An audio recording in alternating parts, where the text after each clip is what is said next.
اللہ الرحمن الرحیم، welcome to my YouTube channel جانداروں کی دنیا، آپ کا اپنا بھائی ابو حنزلہ۔ تو آج ہم آپ کو یہ بتائیں گے کہ بلی کو اللہ نے کیسے پیدا کیا، یعنی بلی کی تخلیق کس طرح ہوئی۔ لیکن اس سے پہلے آپ سب سے درخواست ہے کہ نئے آنے والے ساتھی ہمارے چینل کو پلیز سبسکرائب کر لیں، واچ کریں، لائک شیئر اور کمنٹ تو ضرور کریں۔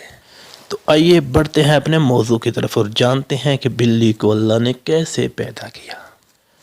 تو نوح علیہ السلام کے زمانے میں جب طوفان نوح برپا ہوا اور ہر طرف طوفان نوح کی وجہ سے پانی ہی پانی آ گیا، تو تمام لوگ کشتی کے اندر سوار ہو گئے اور اس کشتی کے اندر تمام اشیاء یعنی تمام جانداروں کا ایک ایک جوڑا بھی کشتی کے اندر سوار تھا۔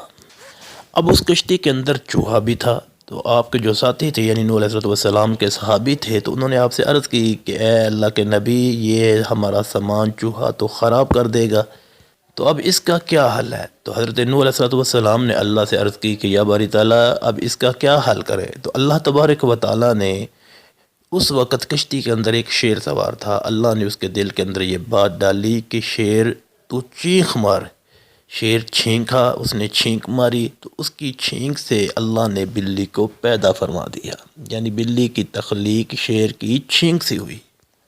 اب جب بلی نے چوہے کو دیکھا تو وہ اس کے پیچھے دوڑی، اور چوہے نے جب بلی کو دیکھا تو وہ اس سے ڈر کے اپنی طرف ایک جگہ پہ لگ کے بیٹھ گیا اور لوگوں کے سامان کو خراب کرنا چھوڑ دیا۔ تو اس طرح میرے بھائیو اللہ نے بلی کو پیدا کیا۔